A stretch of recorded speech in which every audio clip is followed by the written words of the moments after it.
Makkah sebelum turunnya wahyu adalah kota perdagangan, kota yang dihormati, namun penuh gelapnya syirik. Ka'bah dipenuhi berhala.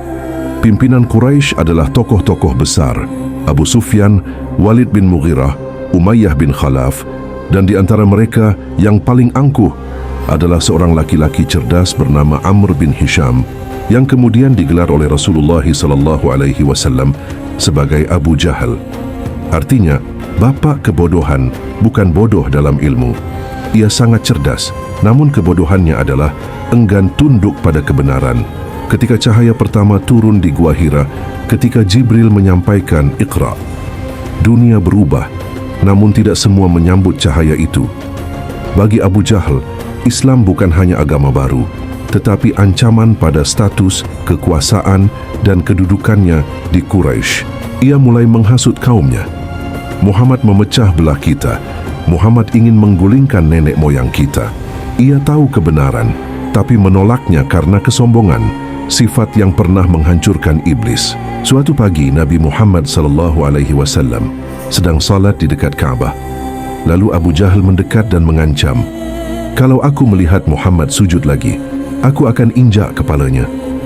Ancaman itu membuat langit menurunkan ayat, tercatat dalam surah Al-Alaq, "Ara'aita alladhi yanha 'abdan idza shalla?"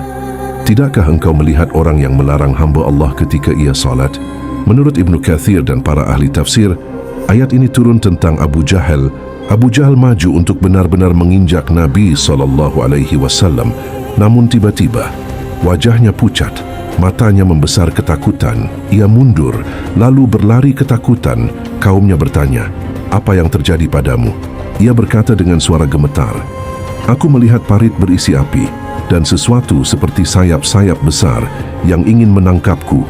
Nabi SAW bersabda, "Seandainya dia mendekat, para malaikat akan merobek tubuhnya." Hadis riwayat Muslim. Abu Jahal bukan sekadar penentang. Ia adalah arsitek utama penyiksaan terhadap para sahabat.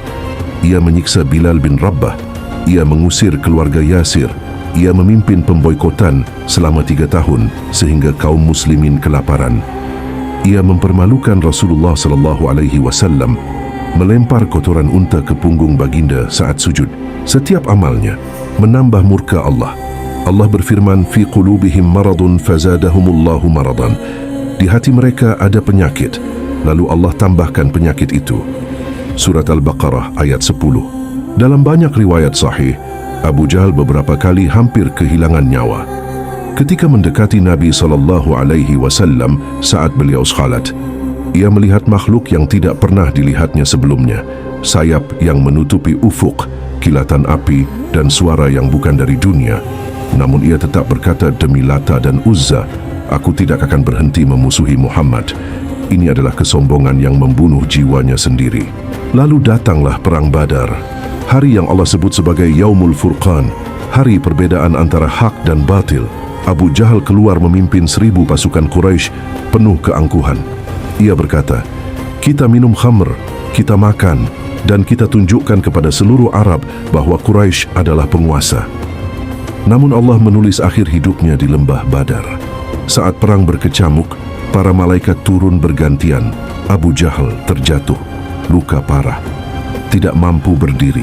Saat itu datang seorang sahabat, Abdullah bin Mas'ud, yang dulu pernah dihina Abu Jahal. Ia berdiri di atasnya. Abu Jahal berkata, "Engkau si penggembala kambing yang hina di atas lelaki besar seperti aku." Ibnu Mas'ud menjawab, "Hari ini kemuliaan milik Allah bukan milikmu." Ia pun menghabisi nyawa Abu Jahal, musuh paling keras Nabi SAW. Mayat Abu Jahal tidak diurus seperti bangsawan, tidak dimandikan, tidak dikafan, tidak dimakamkan dengan mulia. Ia dilempar ke sebuah sumur bangkai bersama para penentang Islam lainnya. Rasulullah SAW kemudian berdiri di pinggir sumur itu dan berkata, "Wahai penghuni sumur Badar, apakah kalian telah mendapati janji Tuhan kalian benar?" Hadis riwayat Muslim. Abu Jahal yang dulu memaki, mengancam dan menyiksa, kini tidak mampu menjawab. Ia pergi sebagai orang yang gagal dalam hidup dan mati. Dari kisah ini, kita belajar bahwa kebencian terhadap kebenaran bukan karena akal yang lemah, tetapi hati yang tertutup, bahwa kesombongan adalah racun yang membuat manusia buta meskipun ia paling cerdas, bahwa siapapun yang memerangi cahaya akan menjadi abu di hadapan cahaya itu. Karena Allah berfirman, Inna rabbaka labil mirsad, sesungguhnya Tuhanmu selalu mengintai. Surat Al-Fajr ayat 14. Ingatlah, setiap kita adalah pemimpin, dan setiap pemimpin memikul amanah. Setiap amanah lebih berat daripada gunung. Setiap keputusan, setiap langkah akan dipersoalkan di hadapan Allah kelak. Pemerintahan yang tidak adil bukan sekadar kelemahan, tetapi bencana yang akan mengubur masa depan sebuah bangsa.